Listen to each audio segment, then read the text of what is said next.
When you're ready, Charles, away you go. All right. Okay.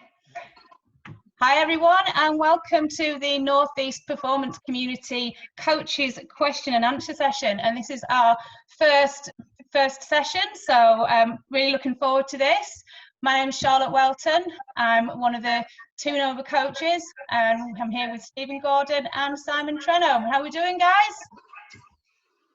Real good, real good. Yeah, I'm good. I'm good. Just finished a bit of training, so the sun's out, and yeah, can't be happier, really, considering the circumstances. I know. On what is it? Easter Saturday, or it's not Sunday yet, is it? No, it's Easter Saturday. I don't know what day it is. It's just day. It's just day. Just a day. It's a day where we're doing some more work, and it's really good to keep learning, keep getting your teeth into stuff, isn't it? Yeah, absolutely. It is, definitely. And I think it's as well for me that whole what day it is, I think is kind of links quite nicely into the theme as well, obviously, in terms of structure, because I think everyone's structure's just gone flying out of the window. Yeah. We don't even know what day it is. And I think that's why it's been a really good focus for us, just to kind of get some understanding of how we can get some structure back into our lives and into our training.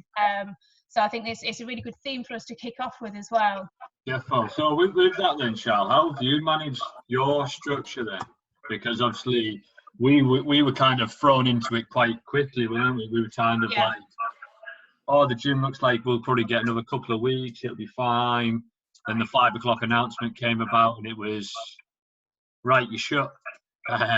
So it's kind of like, right, okay. In the space of a weekend, completely chucked in the air. How did you manage that and handle that? Yeah, I think for the first couple of days, I did walk around a bit like a rabbit in the headlights, not knowing quite what I was going to do. And then for me, I'm a bit of a list maker. I like spreadsheets, I like lists, and so I went out and got myself a couple of whiteboards, as I do, and I just started kind of putting down the key things that I needed to keep going with. So I tend to sit down at the end of a week and plan for the next week. So I do that normally in my sort of daily life when the gym's open, and so I've continued to do that now. So I still have my paper diary. I've still got my appointments written in there, because obviously I've got a couple of one-to-ones that I'm still carrying out on Zoom. All my lives are in there. So I've structured everything just as I would structure it in the gym, because at the end of the day, I'm still training and I'm still working. And then I have a daily list as well. So I just have lists everywhere. But it works for me, because then I know that I'm achieving things. Yeah, good stuff. So, Si, on that then, how have you managed it? How have you managed your schedule and stuff? Quite well. I don't write the lists. I just use my diary on my phone. So I've got my one-to-ones in there. Obviously, you're setting my kettlebell training, and I'm looking at my recovery. Basically, if my recovery is down, I'm throwing in a bike session just as a recovery session. Other than that, my training is one of my focal points during the day. Having it planned like that means that although I do now the kids' kettlebells, and get active with that. I do some of the team training ones, but having it structured like that, it means that it limits me to those training sessions. Those are my trainings. I'm not going to get up at 6 o'clock and go out for a run ever. But I'm not going to get up and do 3 or 4 different training sessions in the day. I know those are my training sessions, and so I'm trying to focus my day around those. Because obviously, we're all locked down. So that's helping with structure for my day, with my diary. And then ironically enough, the nutrition videos and the food recipes, they're keeping me on track for my food side of things as well. So, you know, this group and my training is giving me the structure within my days and weeks. So, but they are hard days and easy days. It's not Monday and Wednesday. Good stuff. What about you? I mean, are you finding, because I know you're doing quite a lot.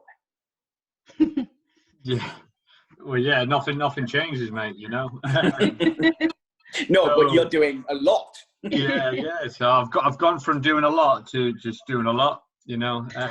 No, I think I've always been quite resilient when it comes to rolling with the punches and adapting to whatever situation I'm in, and whether that be from the learnings I've done from kind of stoicism or whatever it may be, and just focus on what I can control. It's easier said than done, but at the same time, you've got to be adaptable, just like we are in the gym and stuff like that, you know. And I think what Charlotte's got there is absolutely spot on in terms of making sure you've got your set day and you're doing this on this day and this on this day. And yeah, there's been a few little things where you've tried to do everything in one, but that's just adapting. And rather than seeing it for a setback or anything like that, it's just a matter of like, no, actually I can't handle to do all of that in one day. So I've got kind of 2 uni days. I've just changed around how I'm doing my daily reading habits. Still do that in the morning. Still got my training between 6 to 9 times a week. But just having to jiggle things around with homeschooling and stuff like that as well. But at the end of the day, the main thing that I knew I needed was getting a bit of structure pretty much straight away. So dug out a few old books that have been really helpful for me. So Routines Equals Results by Rob Moore. Just basically plan, manage and master your diary, you know. Stuff like that, just going back to basics, you know, some of the skills that we kind of take for granted when everything's going plain sailing, but when the proverbial hits the fan, sometimes we need to revisit those simple skills and just calm down, chill out, and just adapt to the situation we're in, you know. Yeah, definitely. Yeah, but I think go on, Charles. I was going to say, I think if you try not to overthink it as well and go, well, I can't do that, and I haven't got this and I haven't got that. It's just like you say, about all I've done is I've literally just taken my previous schedule and I've just adapted it to a different environment. You know, well, as you know, this is my office, but it's also the dining room and the gym. You know, and it's kind of, you just got to work around it, and like you say, control what you can. And keep it simple. You know, mine is pretty simple, and I suppose because we've got our training sessions that we're doing live, that is now that's my training times. And I used to train on a Monday and a Wednesday night in the gym, and now I do, but it's in the garden, you know. So it's kind of, and a Saturday again, it's kind of just adapting, isn't it? And just you know, I've seen it as a real positive. It's been interesting.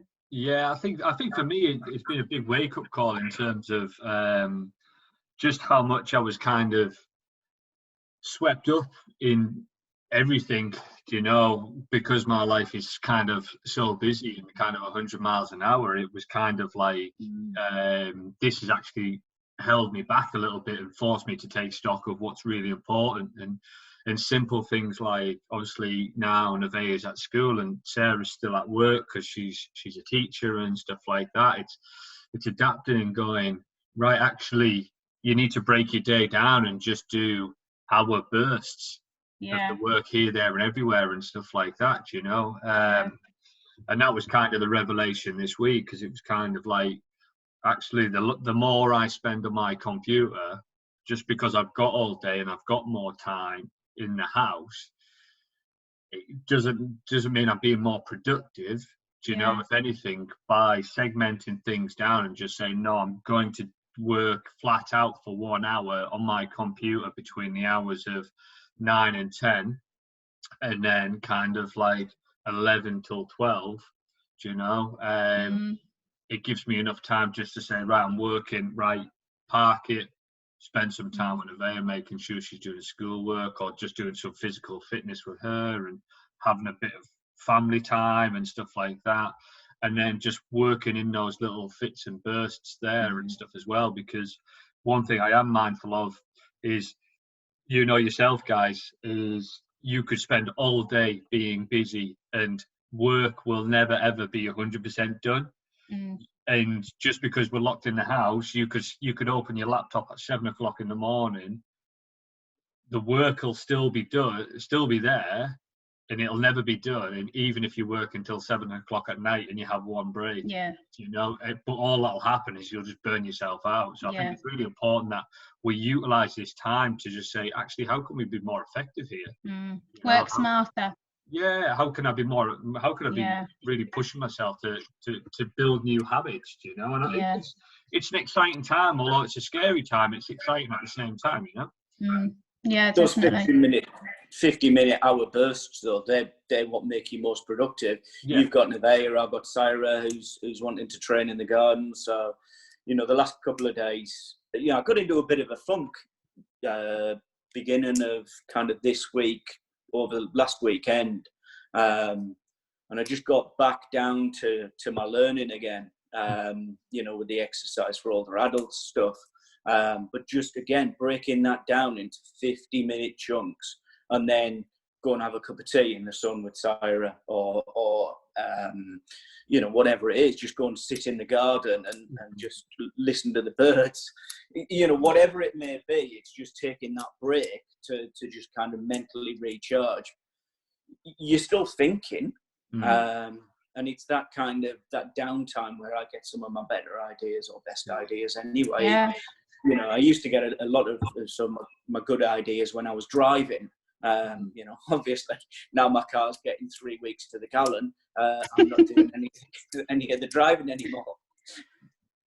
Yeah, I do when I'm running. That's what I think of stuff when I'm out running. It's not when I'm doing work. I don't think of anything when I'm doing work. It's like when I'm out running or but that's when your creative juices start flowing, isn't it? Not when they get stilted when you're trying to be creative. So I think with that in mind, then I think the same principle applies to training, doesn't it? You know, and we had a good couple of questions there, and I'll get them up there, and a couple of the guys edged on the top left hand side were kind of, because everybody has got this spare time.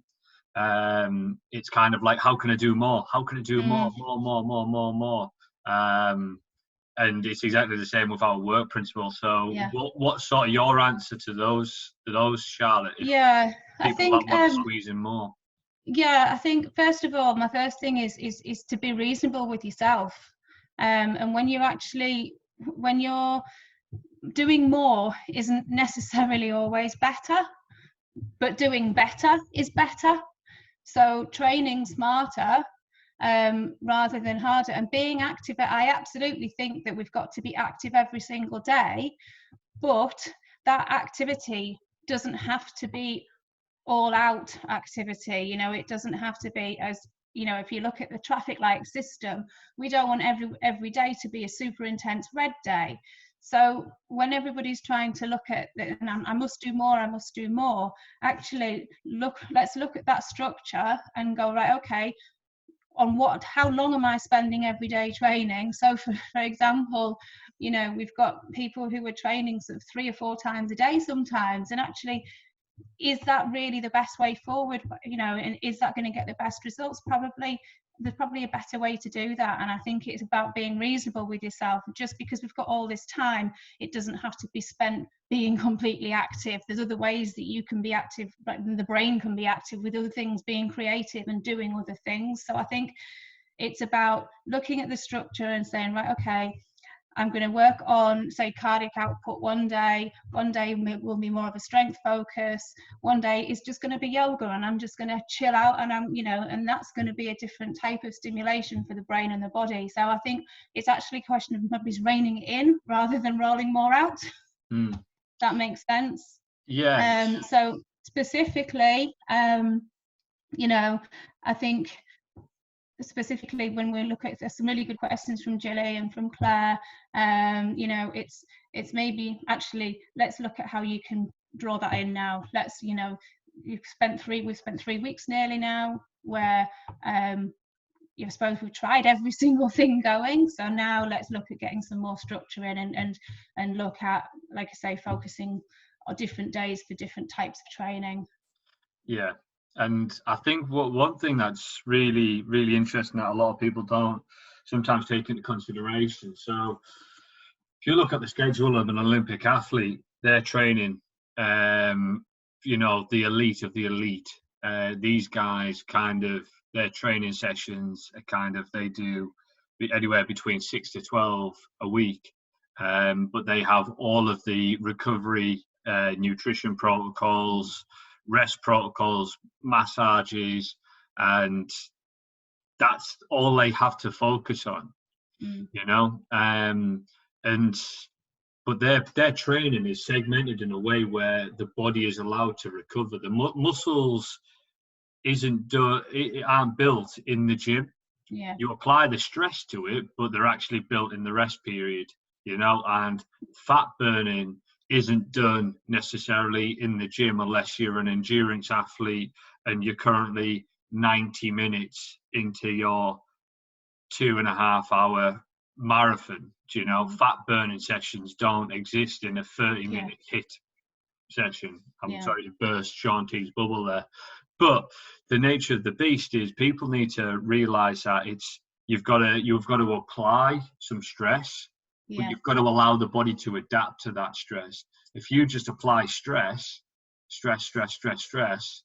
it'll never adapt. So you've got to really make sure that you're getting as much rest. Now, I don't know about you guys, but once I've trained, I can't really just sit, chill out, have an ice bath, get a sports massage and stuff like that. I'm doing more stress by work and family and life and crapping myself about what's going on with this virus and stuff like that. So, but the body doesn't know anything, and it doesn't know any different. It doesn't stress know is that. stress. Yeah, it doesn't know that I'm looking at the news and it's talking about all these horrific things that happen, and that's causing stress.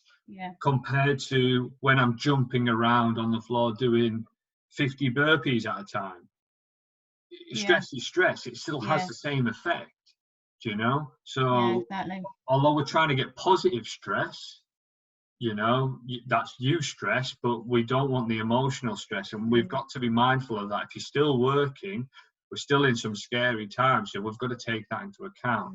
So I think definitely the frequency of kind of daily activity levels, but we need to make sure that we're recovering in between. So just because you've got 10 hours a day or 12 hours a day doesn't mean you should be training for 3 to 6 of those hours per day. You know?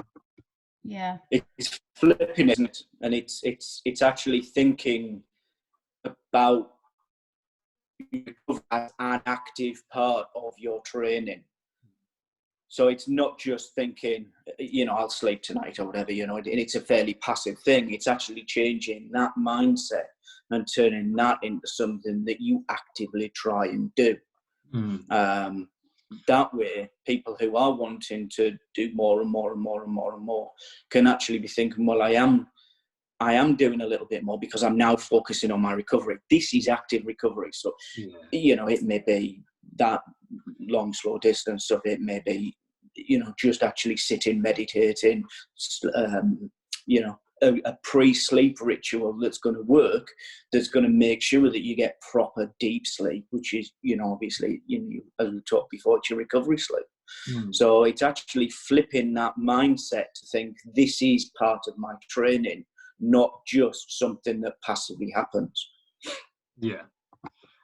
So, and I think a key thing to think of with that is going back to, so how do we structure it then? If you want to get more in, if you've got more time and stuff like that, it's definitely applying the RPE scale, the traffic light system to your training. So it's kind of like, if you're going to have a hard session, then you best make sure that your next session is either an easy session, or at very most a medium session, then an easy session, kind of like a 1 to 2 to 3 ratio. So 1 hard with 2 to 3 easy or medium sessions, you know.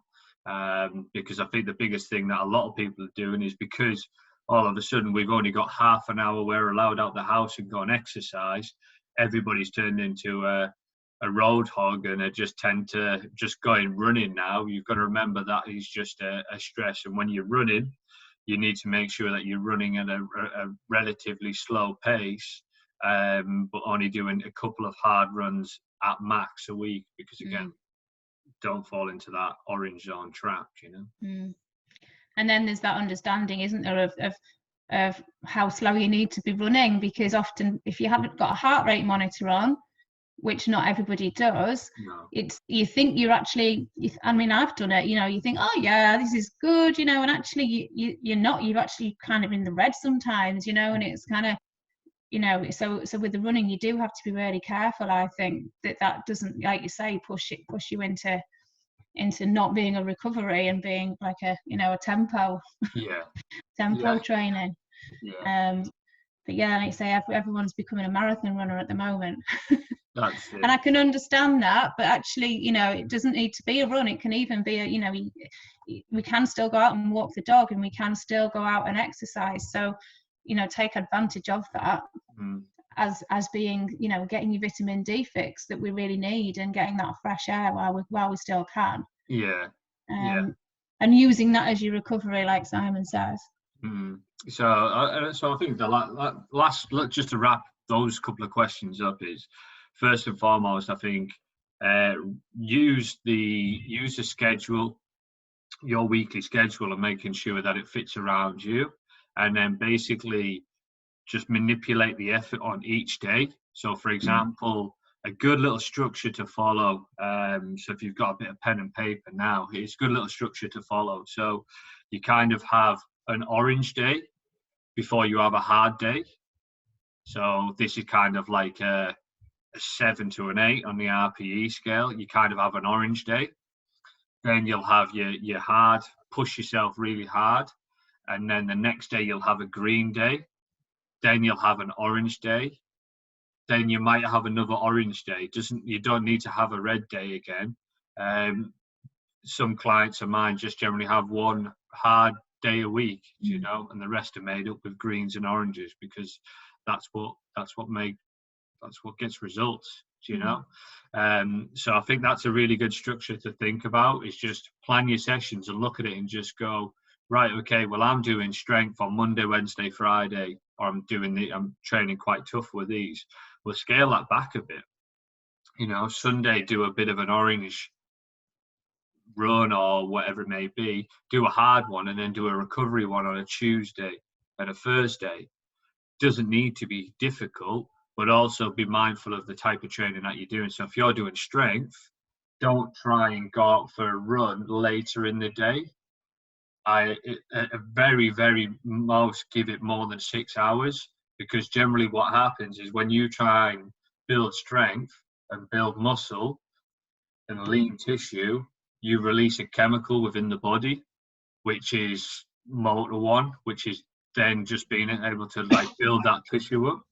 Whereas if you go for a run, you release a hormone, which is AMPK, which then just disrupts all of that. So that hard training that you've done in the morning with the strength work, you go for a run on an evening, you're just actually kissing goodbye to your gains. So for anybody who's doing that little split, the science suggests, and it's quite imperative with it really, is do your runs in the morning. Try and give yourself more than 8 hours recovery, but also, if you can, give yourself 24 hours. Okay, so what I'm trying to say there is, if you're going for a run in the morning, just make it a nice steady activity in the afternoon, whether it be a stretching session or whatever it may be. Hit it hard the next day, but then make your 30 minutes of exercise or whatever it may be, make that your walk. Do you know? And I think using that alternating process, that's what the science suggests, that's what works, and that's what will stop you breaking down, getting injuries and everything else like that, you know. Yeah, good call. You know, so hopefully that helps, guys. So the next area that we were looking at was sort of that links in quite nicely, I think, is because you were talking about the sports specific stuff as well, weren't we? And obviously we've got a couple of people who are missing their sports. Yeah. And how can they kind of, I suppose, counteract anything they're losing in terms of the sports specific stuff? Steve, that's probably one for you, the best. Yeah.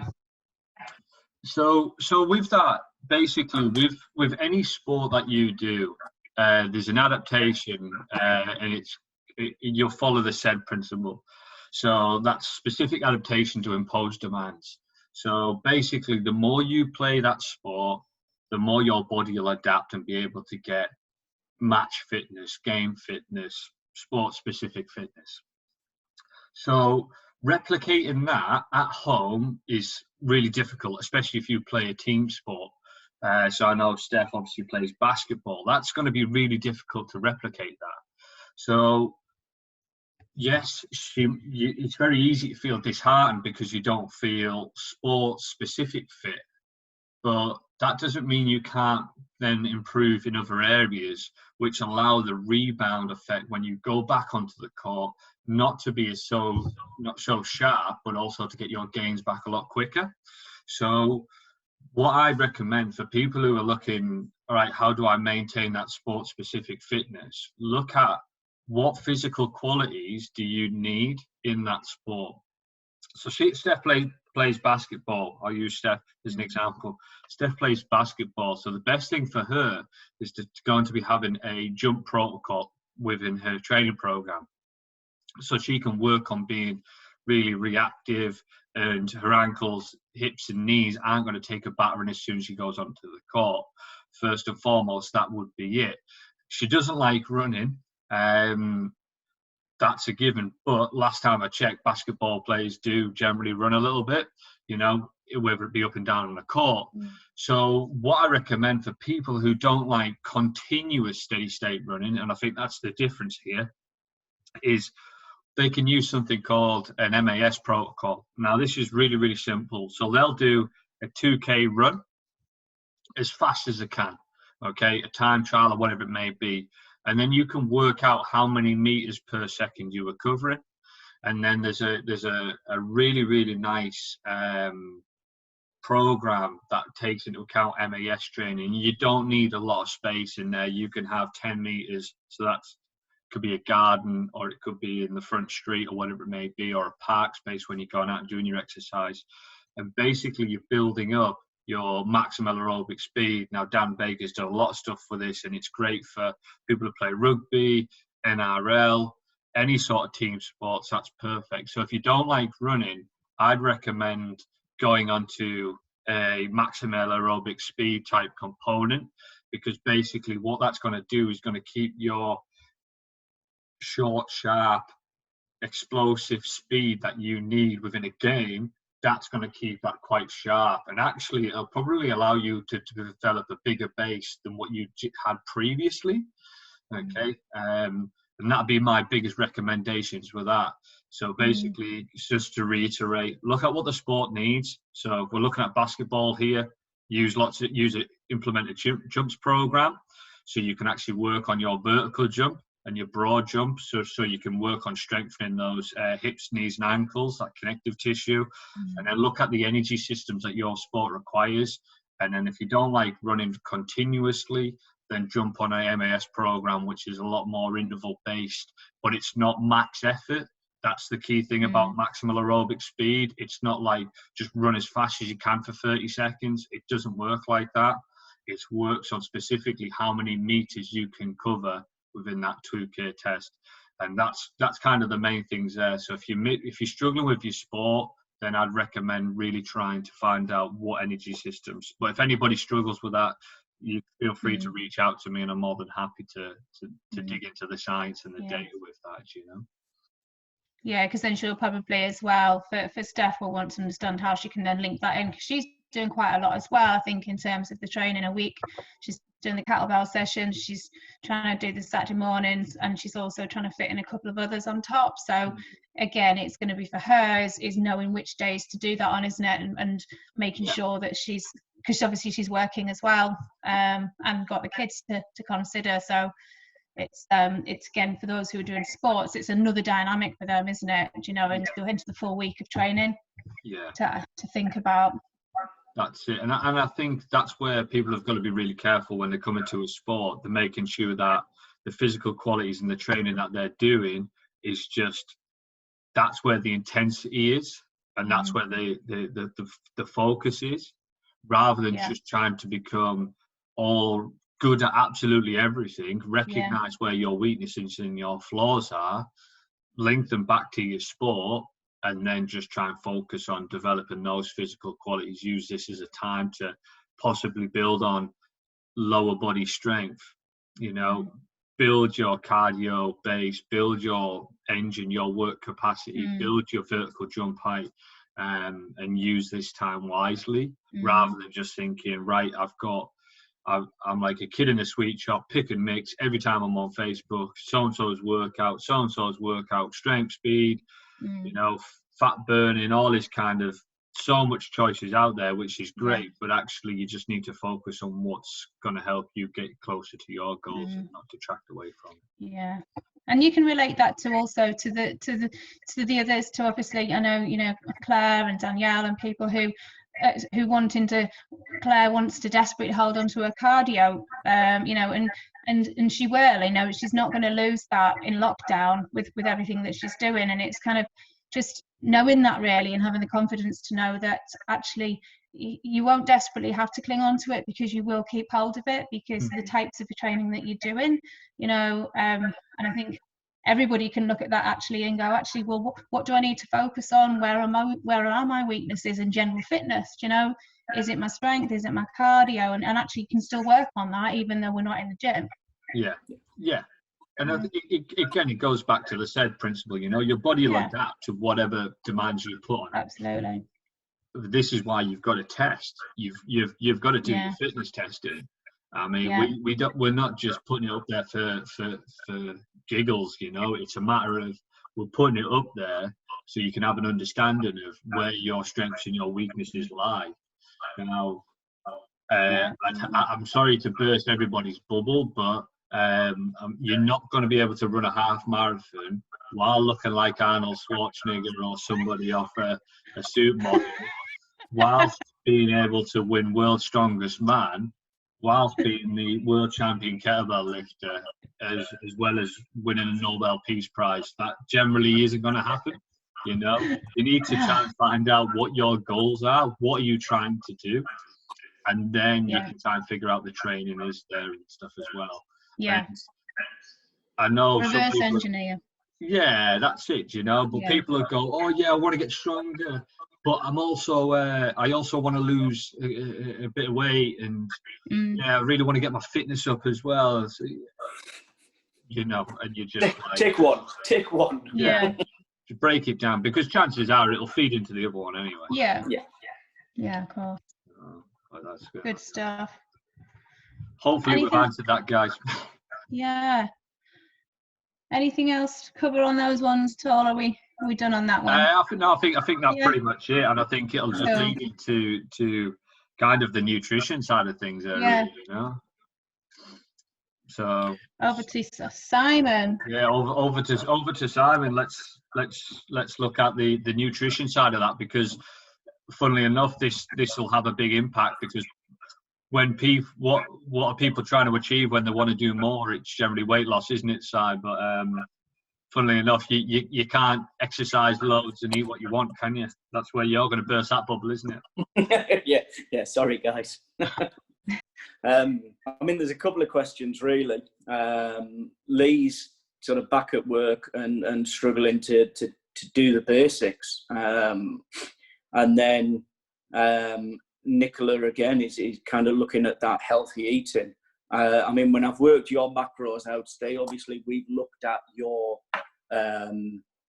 we've looked at your training protocols, and I've broken it down into you know, grams of this, grams of that, calories of this, calories of that. I know that you're you are experienced in that.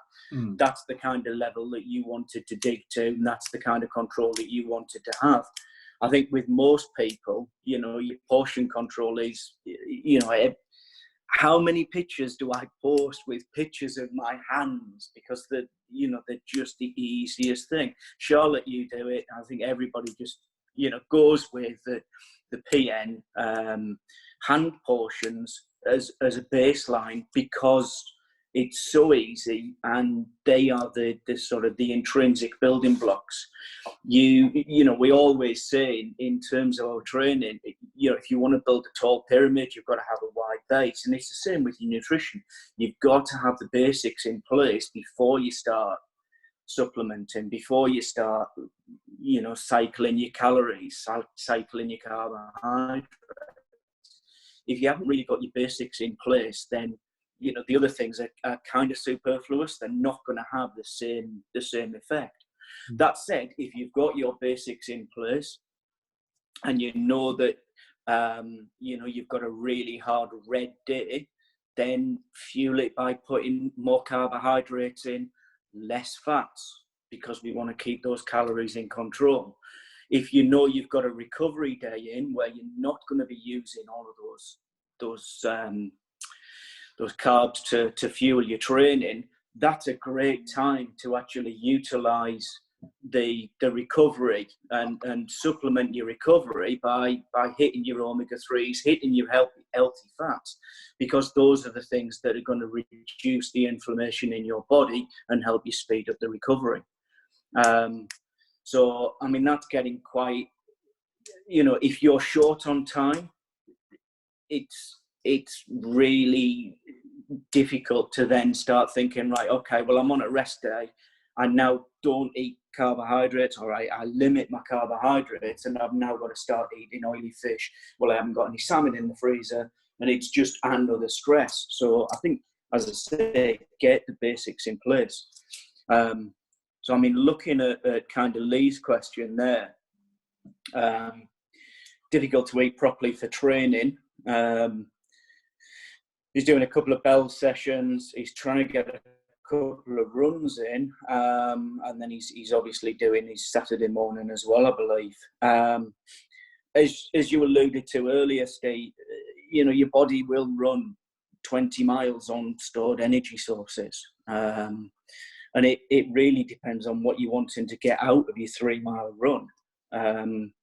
But I think if you're struggling to get back into the healthy eating because of work, then things like your meal prep or your meal planning is key.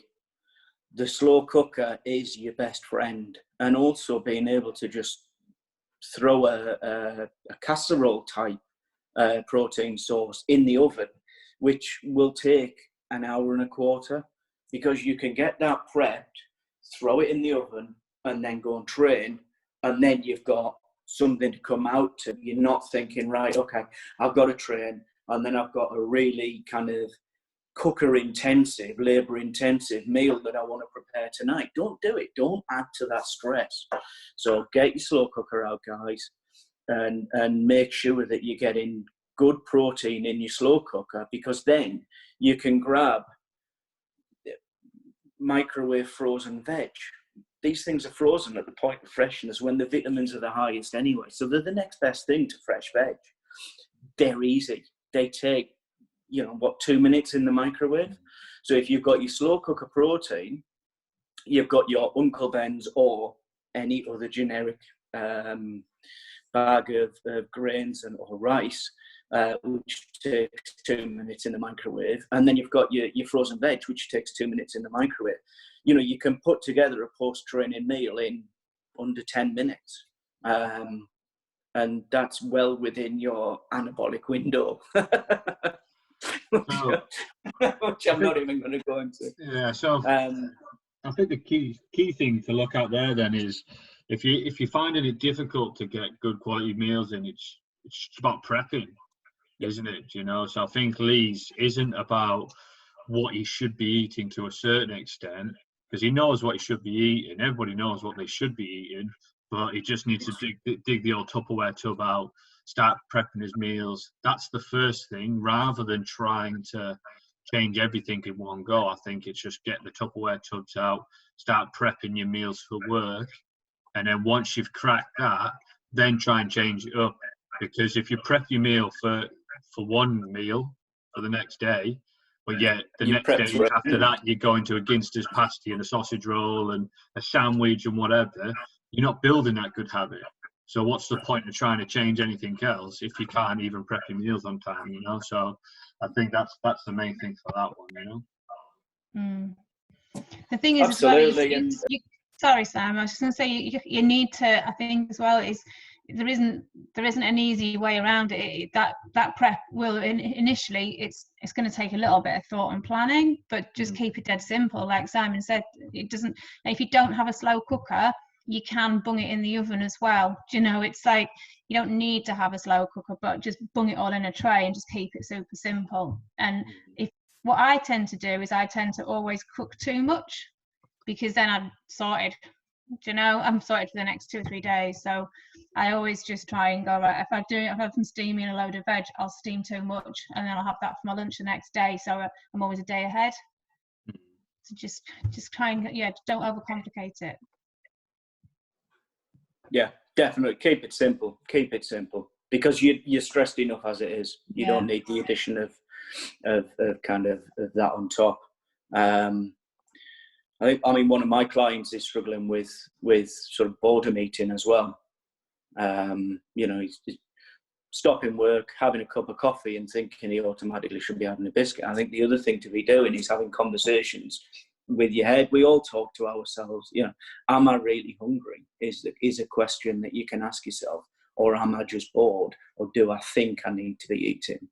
And that, again, that is quite a powerful tool. Yeah. So I think looking at that, it's a good point, mate. And I think looking at the second part of Nicola's question, which was kind of, but I can feel. Well, it leads on about the bad habits creeping in. I think it's just I can feel really sluggish. Am I doing enough? And I feel better this week. Focus on food. It's made me then do more exercise and some treats and stuff, So in this time then, Simon, without going to GCSE biology, what foods what would be the top 10 foods that you, or food group, like break it down into food groups and foods that you would say, right, these are a must for a quarantine? Good sources of protein, especially if you're trying to build muscle. Good sources of carbohydrate, minimally processed, so they've still got loads of fibre in there. They're also, because they've got the fibre in there, they're slower release, so they'll keep you feeling fuller for longer. So that will then stop you snacking between meals.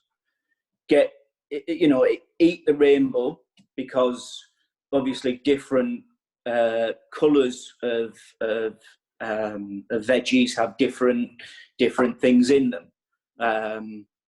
So your orange veggies tend to be more vitamin A orientated, and then you've got your fruits and spinach and greens for vitamin C.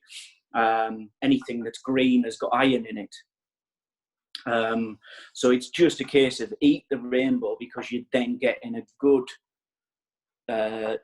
good source of different vitamins and minerals. And then make sure your fats are good fats. So it's really, as I say, it's the hand-sized portions of your palm is protein, your cupped handfuls, they're your grains, and your fists are veggies, and then your thumbs are fats.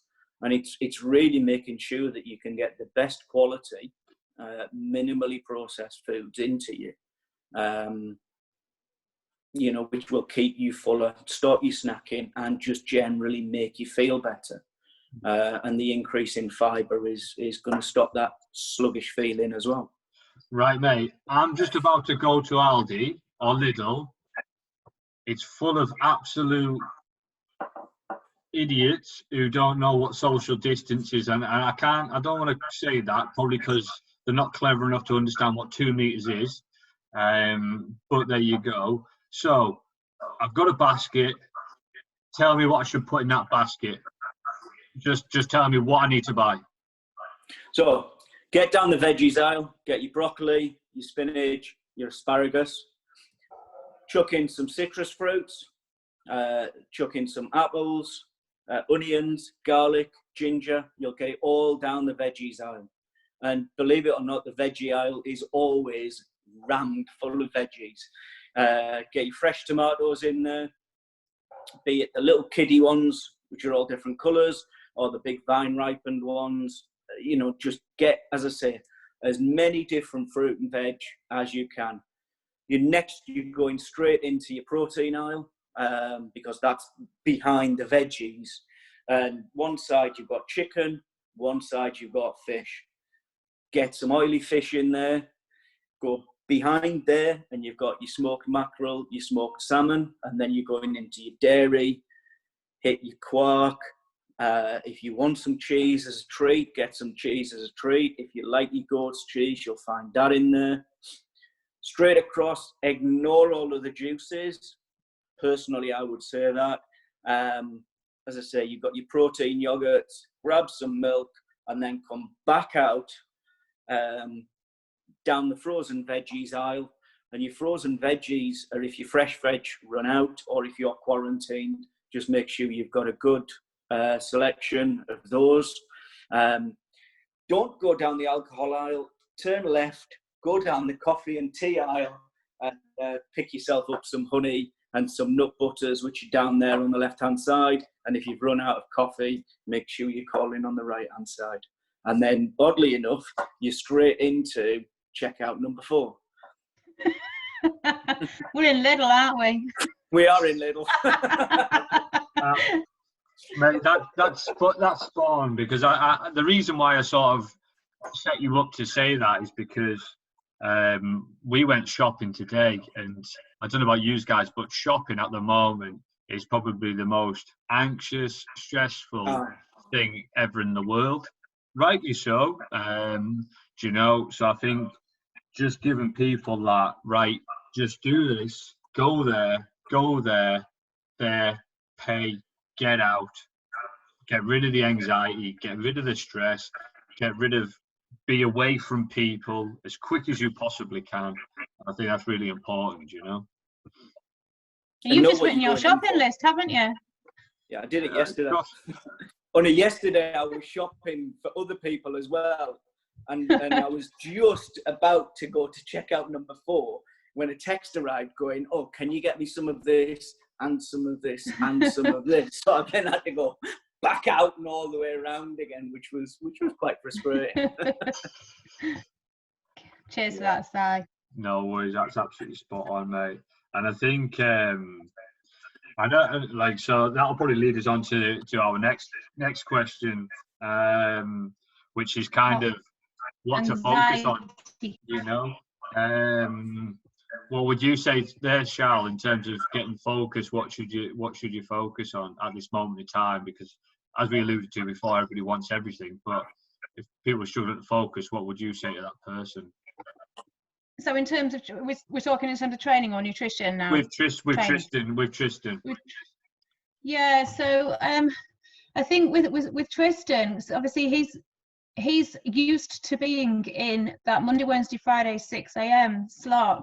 And I think, you know, for him, I think his focus needs to be where it's always been, and where, you know, it is sticking to that routine that he already knows where he can in terms of his training.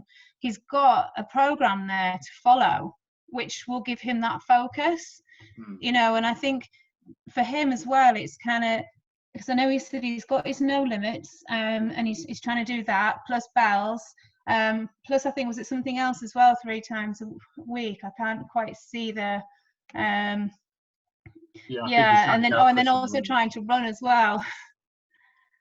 So realistically, if he can't do it all, then, and he's wanting to strengthen, then for me, I think he needs to, like I say, go to what he knows at the moment and what he can, what is realistic for him, which the no limits is going to give him that structure, isn't it? Yeah. And the bells, which he's enjoying, you know, I think his focus, he just needs to kind of keep it simple, because he has something there that's going to give him that structure, and that he knows can get results from. You know, with his running as well, it's trying to run 3 times a week. I would probably say that he might need to maybe rein that back in a little bit if he's struggling to focus it all in. Yeah. Do you know? Yeah. I think that because he's working. Yeah. And he's got the family. Mm-hmm. You know, so he's got a lot of stress going on there. Yeah. Now I don't know about his running, if that was something he's been doing as well at the same time as everything else, but for me, I'd say I think he really needs to simplify it. Yeah.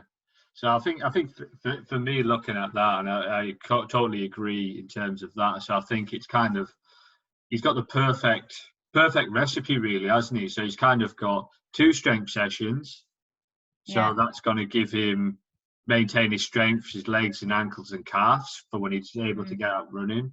He's able to do 2 running sessions a week, which is going to maintain some sort of running specific fitness in there. Yeah. Doesn't need to be running a marathon. Them 2 aren't going to interact with each other if he just does a day of no limits, then a run on the next day. And then his bells are his conditioning, you know. So I think looking at that and just saying, actually, you've got a really equal spread. Now, just do your strength training on the Mondays and Wednesdays if you're doing bells on Mondays and Wednesday evenings. Then do your runs kind of on a Tuesday or a Friday or something. And then on the Saturday, you're making sure he has that rest. I think that'd be my advice to him there. Just bring that down, you know. Yeah.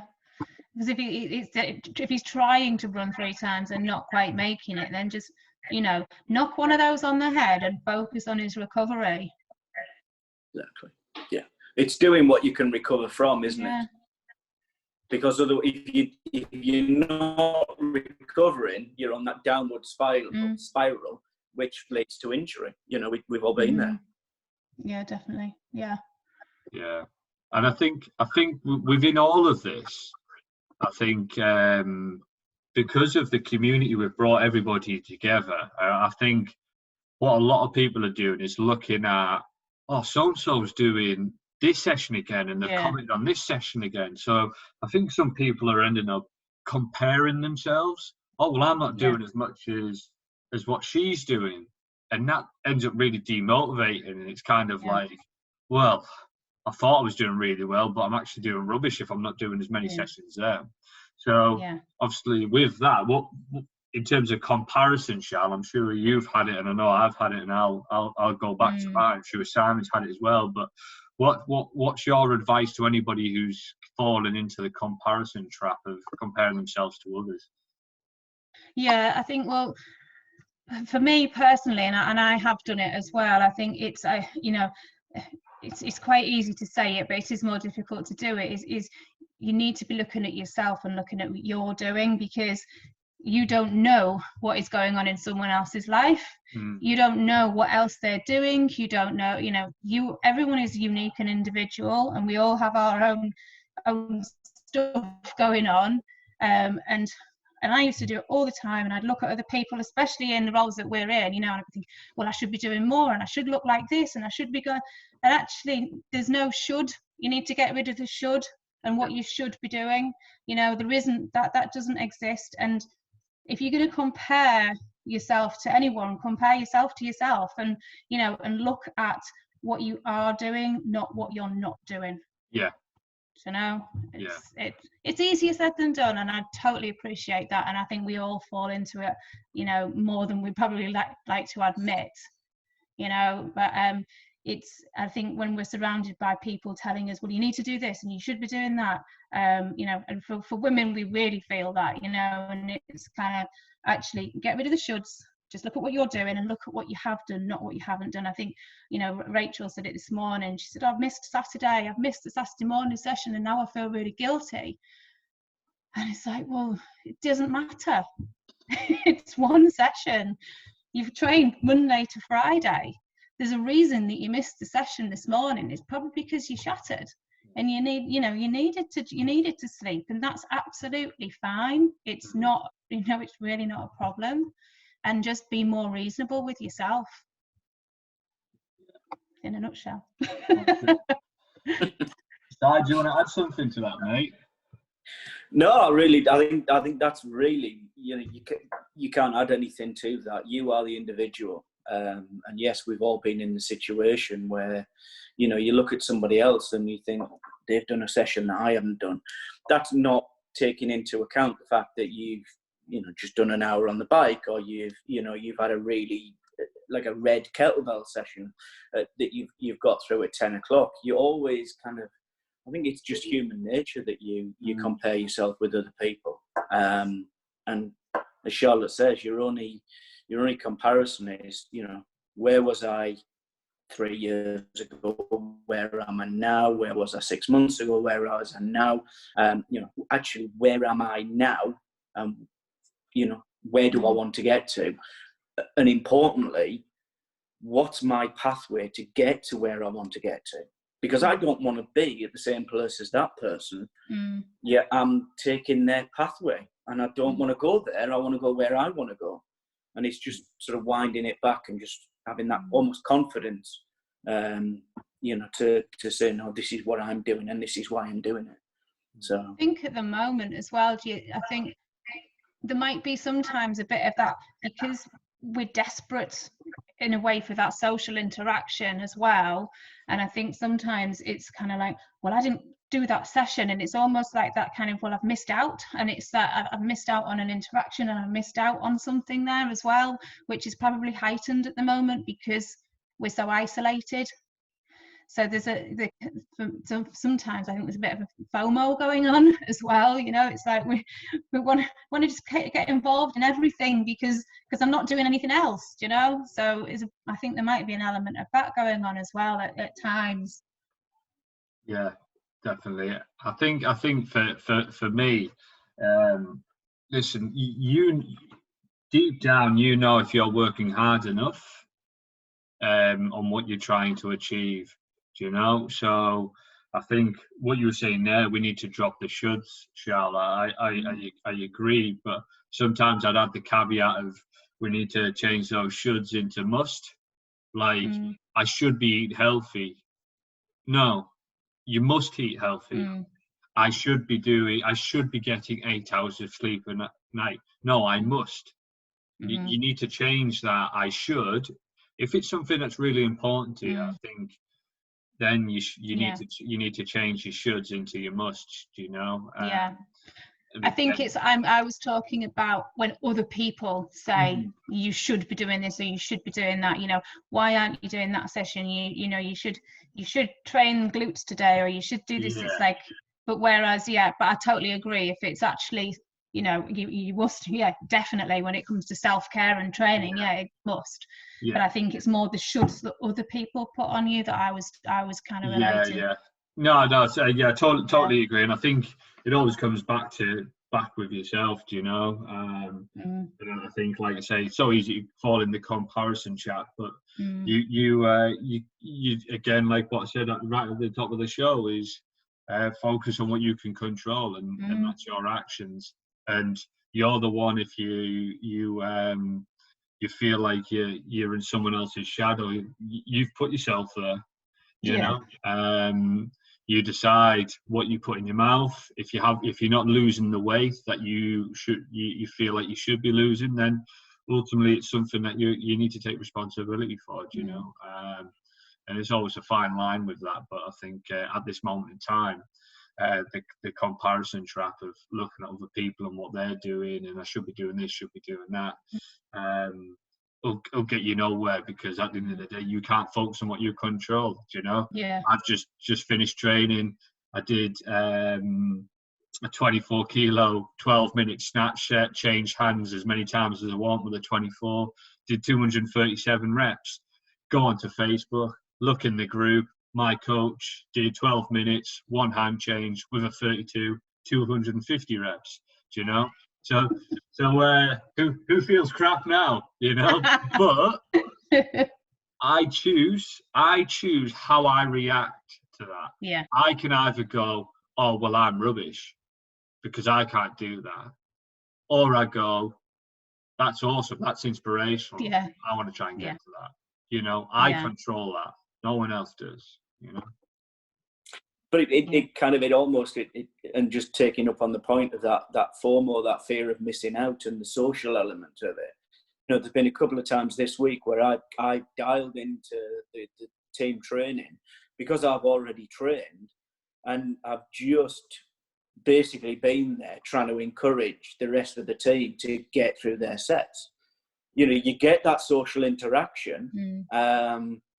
So you get that benefit, and it's great actually, you know, and you can see people suffering in the way that you've just been suffering, and you know, trying to get people through the set. So, you know, if you are struggling with that FOMO, if you are struggling with that, wanting to make sure that you see people, then dial in and encourage. Yeah, cheer from the sidelines. Yeah, that's it. But yeah, good idea. no, I think that's been an awesome chat. Before I shoot off, guys, before we wrap up, I just want to finish off with a quote because I think it's perfect now. So, as I say, I read a lot of Stoicism and a lot of philosophy, and there's a quote by one of my favourite philosophers here, which is, first tell yourself what kind of person you want to be, then do what you have to do. For nearly every pursuit, we see this is the case. Those in athletic pursuit first choose a sport they want and then do the work. So I think at the end of the day, be the person that you want to be, guys. Decide what person you want to be, then do the work and go and do it. Nice. Get on your pathway. Yeah. Cheers for that. Good stuff. Brilliant. Hopefully we've answered everyone's questions. Yeah, I think we have. I hope so. We'll do it all again next week. Yeah, I'm sure they'll tell us if we haven't. But yeah, no, it's really good. But obviously any feedback they'll give us, won't they? We can yeah, absolutely. you know, we can cheers good for that, stuff. guys. Thank you.